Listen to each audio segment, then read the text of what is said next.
എല്ലാവർക്കും നമസ്കാരം. നമ്മുടെ ആദ്യത്തെ വീഡിയോയ്ക്ക് നല്ല റെസ്പോൺസ് ആണ് ലഭിച്ചിരിക്കുന്നത്. ഒരുപാട് സ്നേഹം മാത്രം.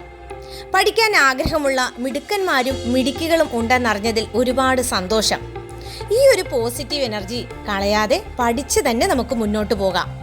നിങ്ങൾ ആദ്യമായിട്ടാണ് ഈ ചാനൽ കാണുന്നതെങ്കിൽ ഒന്ന് സബ്സ്ക്രൈബ് ചെയ്യുക, അടുത്തുള്ള ബെല്ലൈക്കൺ മറക്കാതെ ക്ലിക്ക് ചെയ്യുക. ശരി, കാര്യങ്ങൾ അവിടെ നിൽക്കട്ടെ. ഇന്ന് ഞാൻ നിങ്ങൾക്ക് ഒരു ചലഞ്ച് തരികയാണ്, ഒരു 14 ഡേ ചലഞ്ച്. നിങ്ങൾ റെഡി ആണെങ്കിൽ കമന്റ് ബോക്സിൽ എസ് എന്ന് ടൈപ്പ് ചെയ്യുക. ഇത് നിങ്ങൾ എനിക്ക് തരുന്ന വാക്കാണ്, നിങ്ങളുടെ ഫ്യൂച്ചറിന് വേണ്ടി. റെഡിയല്ലേ? നിങ്ങൾ ആലോചിച്ച് നോക്കിയിട്ടുണ്ടോ? നിങ്ങളുടെ ക്ലാസ്സിൽ നിങ്ങൾക്കൊപ്പം പഠിക്കുന്ന ഓരോ കുട്ടികളുടെയും മാർക്ക് വ്യത്യസ്തമാണ്. ചിലർക്ക് ഹൈ മാർക്ക്, ചിലർക്ക് ആവറേജ്, ചിലർക്കാകട്ടെ വളരെ കുറച്ച് മാർക്ക്. ഒരേ ക്ലാസ്, ഒരേ ടീച്ചർ, ഒരേ സബ്ജക്റ്റ്, പഠിപ്പിക്കുന്നതാകട്ടെ ഒരുപോലെ തന്നെ. പിന്നെ എന്തുകൊണ്ടാണ് ചിലർക്ക് ഹൈ മാർക്ക് ലഭിക്കുന്നത്? ഇതിനുള്ള ഉത്തരം നിങ്ങൾക്ക് ലഭിക്കും ഈ 14 ഡേ ചലഞ്ചിന് ശേഷം. നിങ്ങളുടെ ഒന്നാമത്തെ ചലഞ്ച് എന്ന് പറയുന്നത് ഏറ്റവും ബുദ്ധിമുട്ടായ ടോപ്പിക് കുറഞ്ഞത് 1 മണിക്കൂറെങ്കിലും പഠിക്കുക എന്നുള്ളതാണ്. അത് ചിലപ്പോൾ മാത്സ് ആകാം, അല്ലെങ്കിൽ മറ്റു സബ്ജക്റ്റുകൾ ഏത് തന്നെ ആകാം. എന്ത് തന്നെയാണെങ്കിലും ഫസ്റ്റ് പ്രയോറിറ്റി അല്ലെങ്കിൽ ആദ്യം പഠിക്കാൻ എടുക്കുന്ന സബ്ജക്റ്റ് എന്ന് പറയുന്നത് ഈ ടഫ് ടോപ്പിക് തന്നെ ആയിരിക്കണം. അതിനുശേഷം മാത്രമായിരിക്കണം നമ്മുടെ ഡെയിലി ഗോളിൽ പറഞ്ഞിട്ടുള്ള മറ്റ് സബ്ജക്റ്റുകൾ പഠിക്കേണ്ടത്.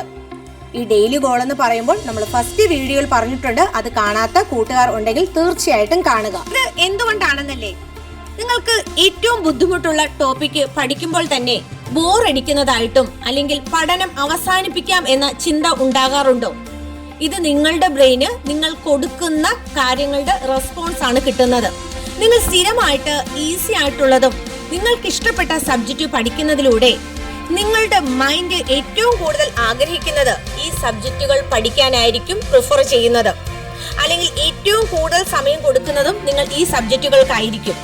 നിങ്ങൾ തുടർച്ചയായിട്ട് 14 ദിവസം ഈ ടഫ് സബ്ജക്റ്റ് പഠിക്കുന്നതിലൂടെ നിങ്ങളുടെ ബ്രെയിൻ ഈ ഒരു സിറ്റുവേഷനുമായിട്ട് ഓക്കെ ആകുകയും നിങ്ങൾക്ക് വീണ്ടും വീണ്ടും ടഫ് ടോപ്പിക്കുകൾ പഠിക്കാൻ നിങ്ങളുടെ മൈൻഡ് പ്രിപ്പയർ ആക്കുകയും ചെയ്യുന്നു. ഇനി അടുത്ത ചലഞ്ച് എന്ന് പറയുന്നത് എല്ലാവർക്കും കുറച്ച് ബുദ്ധിമുട്ടുള്ള കാര്യമാണ്. നിങ്ങൾ പഠിക്കുന്ന സമയത്ത് മൊബൈൽ ഫോൺ, ലാപ്ടോപ്പ് നിർബന്ധമായും മാറ്റുക എന്നുള്ളതാണ്. ഇത് നിങ്ങൾക്ക് സാധിക്കും. എങ്ങനെയാണെന്നല്ലേ, നിങ്ങളുടെ ലൈഫിൽ നിങ്ങൾ എക്സ്പീരിയൻസ് ചെയ്തിട്ടുള്ള ഉദാഹരണം വെച്ച് തന്നെ പറയാം. നിങ്ങൾ എക്സാം ഹാളിൽ കയറുമ്പോൾ മാക്സിമം ഒരു 2 hours അല്ലെങ്കിൽ 3 hours നിങ്ങൾക്ക് എക്സാം ഫിനിഷ് ചെയ്യേണ്ടതുണ്ട്. എല്ലാവരുടെയും മൈൻഡിൽ ആ സമയത്ത് എക്സാമിൽ മാത്രമായിരിക്കും ഫോക്കസ് ചെയ്തിരിക്കുന്നത്. അതിൽ ആവറേജ് എന്നില്ല, ടോപ്പർ എന്നില്ല. ഈ സമയത്ത് നിങ്ങളുടെ ടീച്ചർ ഒരു ഓഫർ വെക്കുകയാണ്, കുറച്ച് സമയം മൊബൈൽ ഫോൺ തരാം, നിങ്ങൾ നിങ്ങളുടെ ഫ്രണ്ടിനോട് ചാറ്റ് ചെയ്യൂ, അല്ലെങ്കിൽ സോഷ്യൽ മീഡിയയിൽ റീൽസ് കാണൂ. നിങ്ങൾ എന്താണ് ചെയ്യുന്നത്? ആ ഓഫർ സ്വീകരിക്കുമോ? ഒരിക്കലുമില്ല. നിങ്ങൾക്കറിയാം ഇതുവരെയുള്ള എഫേർട്ടിന്റെ റിസൾട്ട് ആണ് ഈ എക്സാമിൽ എനിക്ക് ലഭിക്കുന്നത്. അതുകൊണ്ട് തന്നെ എന്റെ മൈൻഡിന്റെ ഫോക്കസ് കൂടുതലും ഇവിടെ തന്നെ ശ്രദ്ധിക്കണം. ഈ ഒരു ഫോക്കസ് ആണ് നിങ്ങൾ പഠിക്കുന്ന സമയത്തും കൊടുക്കേണ്ടത്. എന്തുകൊണ്ടാണെന്നല്ലേ, ഇതിന്റെ റിസൾട്ട് ആണ് നിങ്ങൾക്ക് കോൺഫിഡൻസോടുകൂടി എക്സാമിനെ ഫേസ് ചെയ്യാൻ കഴിയുന്നത്, ഒരു ടോപ്പർ ആകാൻ സാധിക്കുന്നത്. അതുപോലെ തന്നെ നിങ്ങൾക്ക് മറ്റ് സൗണ്ട് ഡിസ്ട്രാക്ട് ഒക്കെ ഉണ്ടാകാതിരിക്കാൻ നിങ്ങളുടെ ഡോറ് പരമാവധി ക്ലോസ് ചെയ്ത് തന്നെ പഠിക്കുക. ഇനി നിങ്ങളുടെ അടുത്ത ചലഞ്ച് എന്ന് പറയുന്നത്, നിങ്ങൾ ഒരു ചാപ്റ്റർ പഠിച്ചു തീർത്തു. ഇനി ടെക്സ്റ്റിൽ കൊടുത്തിട്ടുള്ള വർക്കൗട്ട് ക്വസ്റ്റ്യൻ നിർബന്ധമായിട്ടും ചെയ്തു നോക്കുക. തുടർന്ന് ആ ചാപ്റ്ററുമായിട്ട് ബന്ധപ്പെട്ടിട്ടുള്ള previous year question papers work out ചെയ്യുക എന്നുള്ളതാണ്.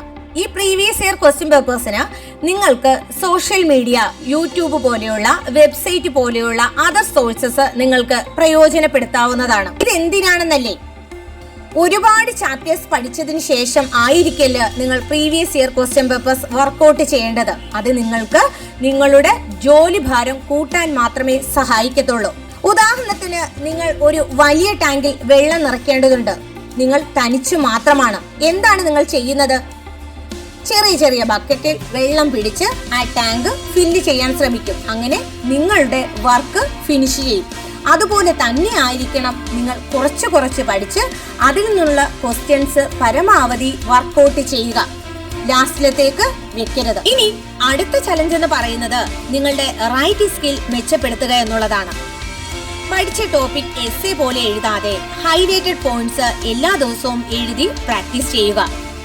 നിങ്ങൾ തന്നെ നിങ്ങളുടെ ടീച്ചർ ആകുക.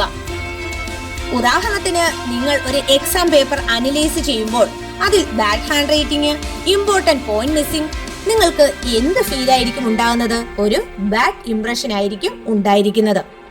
ഇത് മാറ്റിയെടുക്കാൻ എല്ലാ ദിവസവും നിങ്ങളുടെ റൈറ്റിംഗ് സ്കിൽ മെച്ചപ്പെടുത്തേണ്ടതുണ്ട്.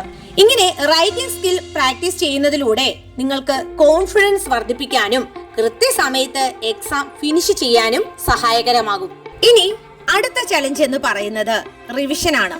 നിങ്ങൾ ഇത്രയൊക്കെ പഠിച്ചിട്ടും കൃത്യമായി റിവിഷൻ ചെയ്തില്ലെങ്കിൽ നിങ്ങൾ ലൈഫ് ലോങ് ഒരു ആവറേജറായിട്ട് തന്നെ തുടരും.